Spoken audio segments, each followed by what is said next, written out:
Welcome to today's Explainer. We are jumping right into a complete masterclass on the Anthurium. If you've been searching for a striking tropical plant that gives you the vibrant beauty of a fresh floral bouquet, but with the incredible longevity of a houseplant, well, you are in the exact right place. Today, we're breaking down literally everything you need to know to take your Anthurium from simply surviving to absolutely thriving. So let's dive right in. Here's our game plan for this explainer. We're going to start by meeting the plant, then we'll lock down the foundation, that's your soil, water, and light.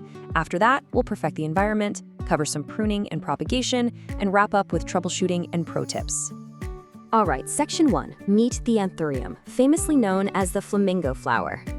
So these guys are native to the tropical rainforests of Colombia and Ecuador, and they are famous for those bold, glossy colors. But here's a wild fact for you. Most people think that bright red, pink, or white heart-shaped part is the flower.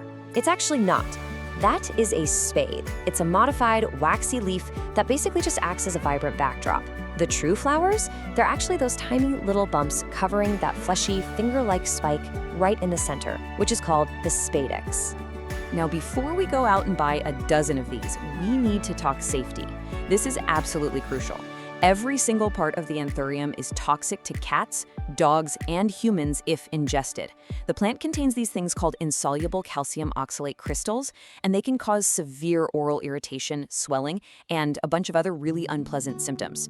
So while they are gorgeous for sure, always make sure to place this beauty safely out of reach of curious paws and small hands.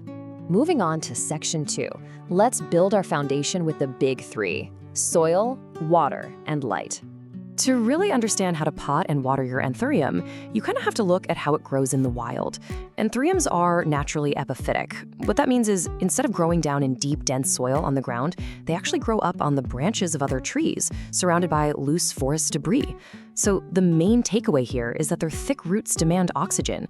If you stick an Anthurium into standard, heavy houseplant potting soil, you'll literally suffocate the roots and they'll rot away.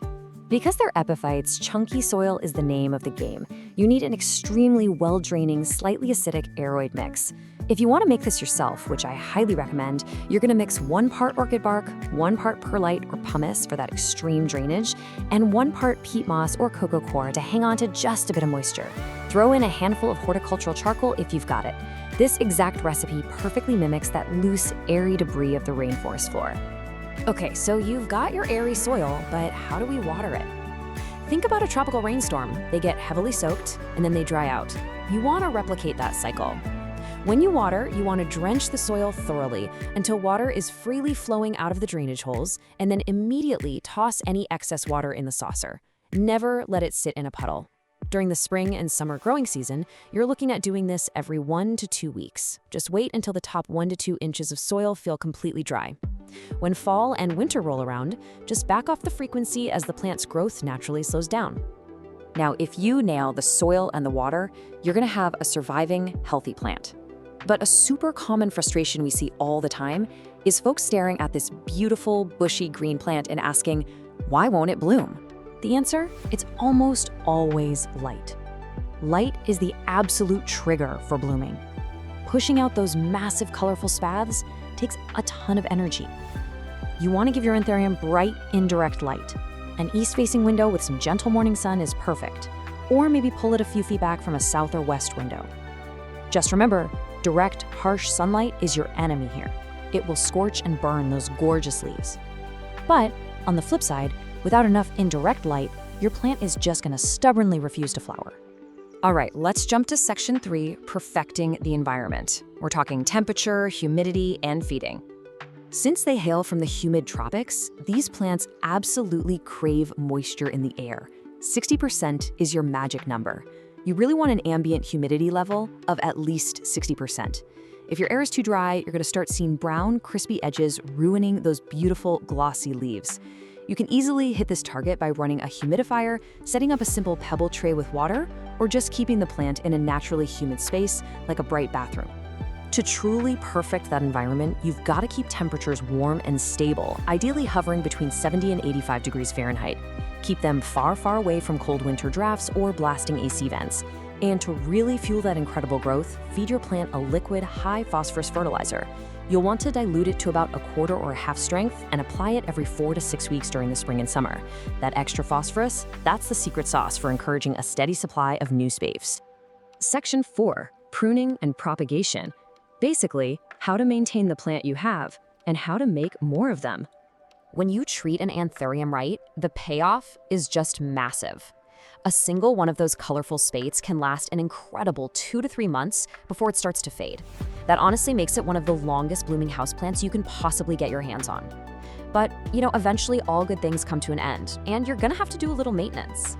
When a bloom finally does fade, or if a leaf starts turning yellow, just take some sharp, clean shears and snip it all the way down at the base of the stem. This instantly redirects the plant's energy right back into pushing out new growth. As for repotting, anthuriums are actually pretty slow growers, and get this, they prefer being slightly root-bound. So save yourself some work. You only need to repot them every 2 to 3 years in the spring and only bump up the pot size by about an inch or 2. Now, once your plant is mature and thriving, you'll probably want to multiply your collection. Spring or summer is the perfect time for propagation via stem cuttings. It's an easy 4-step process.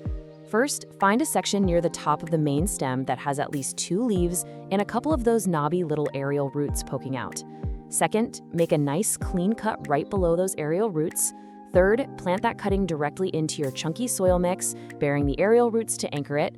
And finally, keep that brand new cutting warm, lightly moist, and super humid. Pro tip, tossing a clear plastic bag over it acts like a mini greenhouse while it roots. Bringing it home with Section 5, troubleshooting and pro tips. Let's get you thinking like an expert diagnostician. Memorize this quick diagnostic table because the vast majority of issues are totally solvable if you catch them early. Seeing yellowing leaves? You're probably overwatering, so let that soil dry out.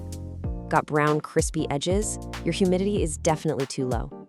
If the base feels mushy and the whole plant is wilting, that's root rot, meaning your soil is way too dense or waterlogged. And, as we talked about, if you're getting 0 flowers, it almost always means you need more bright, indirect light. While anthuriums are generally fairly pest-resistant, you still need to keep an eye out for common houseplant bugs, especially if your plant is stressed out. Look for aphids clustered on new growth, gross white, cottony masses hiding in the crevices, those are mealybugs. Watch out for spider mites, which thrive in dry air and leave fine webbing, or hard brown bumps on the stems, which are scale insects. Spot any of these? Isolate the plant immediately and hit it with some insecticidal soap. Let's summarize with some definitive pro tips for ultimate success. I'll say it again. Chunky soil is absolutely non-negotiable. It's half the battle right there. Always drench the soil completely when watering, but then you've got to let those epiphytic roots breathe and partially dry out. Also, keep those large, glossy leaves dust-free by wiping them down with a damp cloth every now and then. It really helps them photosynthesize efficiently. And for a quick design tip, try styling your anthurium in a minimalist, neutral-colored pot, like a matte white or black. It makes the bold colors of this fave pop like crazy. So, there you have it. You now possess the complete expert blueprint for Anthurium Care. You know exactly how to make them thrive. But I want to leave you with one final thought. While the classic red flamingo flower is undeniably stunning, growers have been breeding these plants into some truly incredible varieties. We're talking dramatic dark purples, near blacks, pure crisp whites, and even varieties like the livium that feature these striking white veins stretching across a red spathe. So with all these amazing options out there, which stunning anthurium variety are you going to bring home next?